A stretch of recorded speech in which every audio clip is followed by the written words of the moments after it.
Hello, everyone. Welcome. This is Chala, Dincoy, CEO and founder of The Repositioning Expert. I'm here again with another wonderful guest for my podcast, the Naked Marketing Podcast, where we talk about really scary, authentic, big, expensive marketing mistakes. So I have here the wonderful, beautiful Michelle Eberhard as my guest. Welcome, Michelle. Thank you. Appreciate it. Tell us who you help and what you do. Oh, that's a great question. Actually, we help all businesses that are in the startup phase. And what we do is we have a sequence of what to follow in order to be successful in business.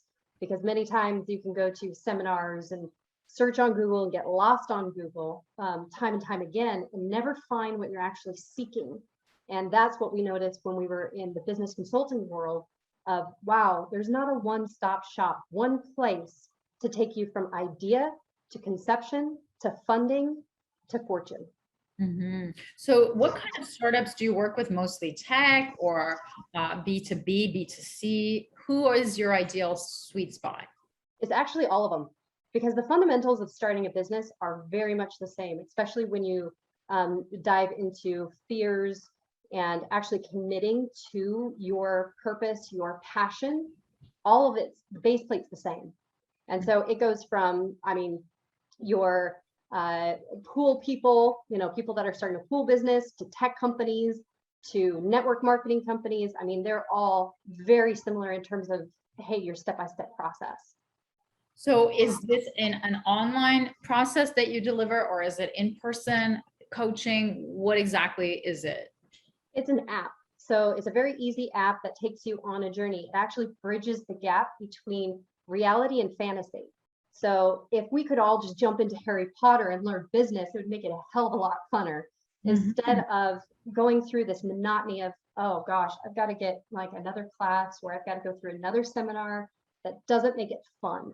So we take you into a more of a fantasy business realm, and it tells you all in story form of how to take your business to the next level, how to actually create your business from nothing to something. That's amazing. How did you come up with this? I've never heard of this thing.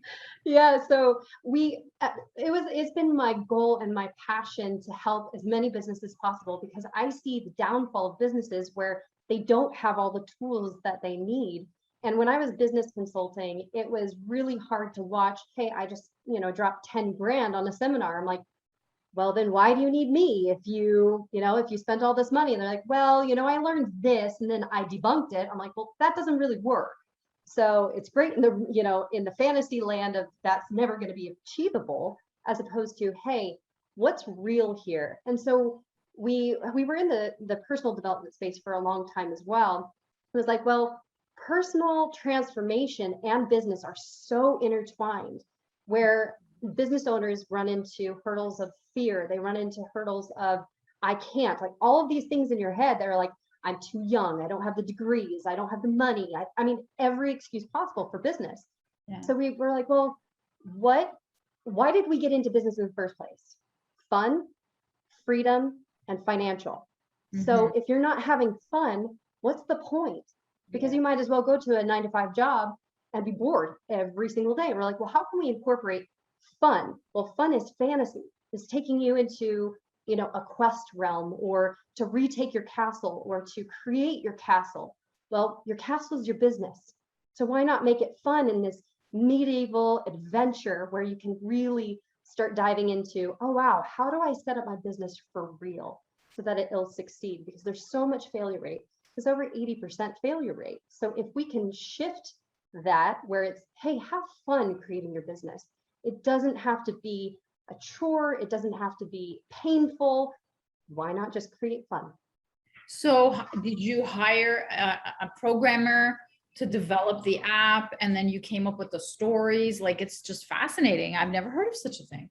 Thanks. Actually, I code, not as well as like a big gaming app, but I can do like a linear, more of a linear LMS. Yeah, so I code. That's one of the things that I jumped into a long time ago when I started with businesses. I'm like, I need to understand how to build a website, because you have all these hats, right? Yeah. You're like, okay, let me put my programmer hat on. Let me put my marketing hat on. And when you start a business, it's like, okay, I wanted to know every single thing possible inside my business so that I could direct a team. Now we do have a bigger, gaming app company that we work with, but for the simplicity of it, when we launched this, we're like, I'll do it. I'll just jump in. I wanted to see what the market would, how they would receive it, how they would accept it. And then the story form. So my partner is a doctor, and his journeys and his story, like the storytelling is amazing because it gets into the psychological piece of it, but it takes you into the fantasy. Like you don't even know that you're, in your reality. It takes you on that journey of, oh, you're going through the forest of fog and you can't see your clients in front of you because the fog is so great. And this is how you, sift through the fog. And this is how you find your ultimate customer. So it's kind of like that kind of story form where we do audios and videos simultaneously to take you into that fantasy realm. Oh my God. What is the name of the app? It's UBQ, and it stands for Ultimate Business Quest. My God. Now I've got to find out, how do you market such a thing? Yeah, it's been really interesting because we've been going through a huge branding summit. And my thing has been, a lot of businesses can just jump in and start throwing ads out and hoping that it sticks. Well, what is your company? Is it its own person? Its own being? Because it should. You should be able to walk away and have everybody know that business. I mean, like your Google, your Yahoo, your Bing, all of those can walk away. The owner can walk away. Apple, all of them that's an entity. It's its own person, its own personality. And many people attach their business to themselves. And so to market that, you're marketing you. You can't step away from that brand. So it's, okay, how do you really set that groundwork? Who is your business? What does it stand for? Removing yourself as what you want versus what the market is asking for. And so we went through that whole process, and it's in-app ads, Google ads, Facebook ads, but also referrals and network marketing, massive. But referrals have been phenomenal for us because it's becoming a trend. Do you want your business to become a movement? If it's a movement, then when you get people involved and excited about it, they want to share it. They want to share it everywhere. So are you providing enough value when they first jump in, where they want to talk about it? Or is it just a one-off done and nobody talks about it? Those are all things to really sit with and say, okay, what kind of journey do I want to create for my customers? So is it a freemium model where people can go out and try it, like a certain features, and then you value add into a membership, or it's just purchase from day one? Purchase from day one, and it's really simple. It's under $40. The whole journey, 26 hours, and it's only $36.99. Oh my gosh. Yeah. So is that your entire business, or is that just part of the business that you incorporate into some sort of consulting model? Nope, it's the entire business. So every business is going to be a different journey. So there's going to be multiple quests, and each quest takes your business or your personal life to another level. So we do have a parenting paradigm where it's called Fire Mountain. It's really figuring out, okay, where's the fire in your parenting versus child relationship. And all of these are a journey. It's a puzzle for every person, because there's pieces of our lives, our business, that we're trying to fit. It's like one puzzle piece is missing. What is it? And people just keep on searching and searching and searching and searching. It's like, okay, well, let's end the search and let's create one area where they can find that puzzle piece that's missing for a price that, whether you have $100 to your name or 1 million, it doesn't matter. Everybody can afford it. Every business can afford it, even in the startup phase. That's fabulous. And how long has it been around? Well, technically speaking, the more of the desktop linear app has been around for about 10, 15 years. We just moved it into an app within this past 2 years, and it has had significant testimonials of, wow, I didn't know what I didn't know. And it's amazing because there's one journey that says quit before you commit. And it's amazing how many people quit before they even really commit. In business and in every aspect of life, it's like, okay, you come up with all these things in your head that gives you that back door. And that back door is like, okay, I really haven't committed. And what does that mean? What does that even look like? So it's giving people a map so that they can choose to commit.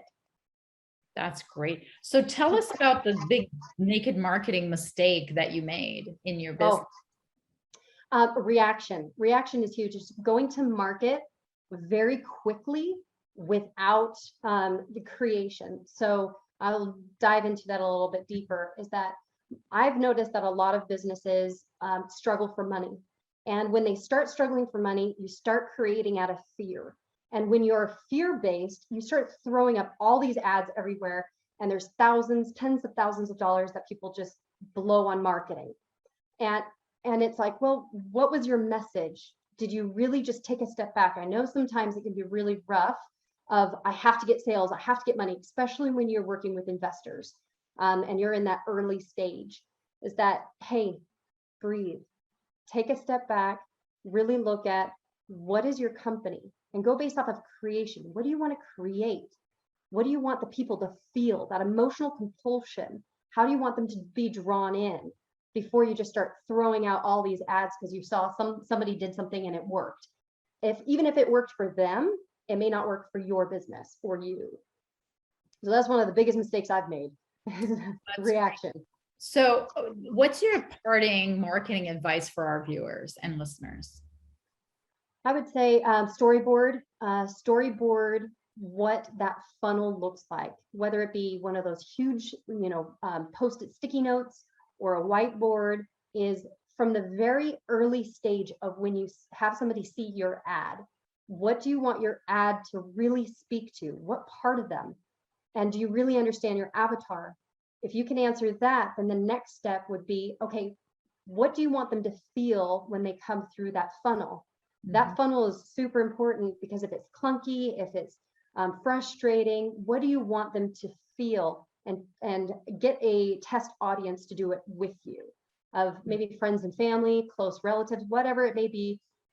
Have them go through that particular journey and give you feedback, because many times we just throw it out there thinking that it's hitting the mark, but then other people experience it, and sometimes our egos can get in the way of, no, it's great, it's perfect, no, I'm not going to change anything.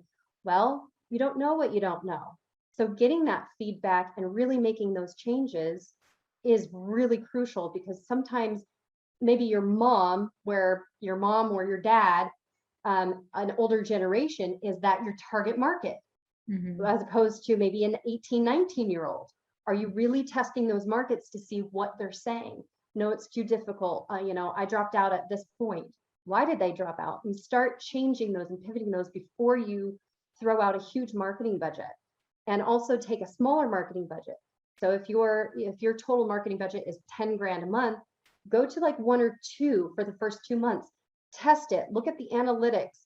Put heat mapping on your website or your funnel so you can see what they're doing with their clicks, especially the rage clicks. I don't know if anybody has seen those rage clicks. So when you do heat mapping on your landing page, you can see a rage click means people are just clicking and clicking and clicking and getting really frustrated because they think it's supposed to be a link. So you might be losing out on 20% of your market because they're frustrated that they think that should be a video or a clickable link or some sort of pop-up. So it's really understanding that piece of it before you go way out there and start, throwing out your entire budget. I love it. I've never heard of rage click. Oh, it's hilarious. I was like, I've heard of rage travel. Is it? No, that's revenge travel. That's after COVID, right? Everyone's going to oh my gosh, right? On revenge travel. Yeah.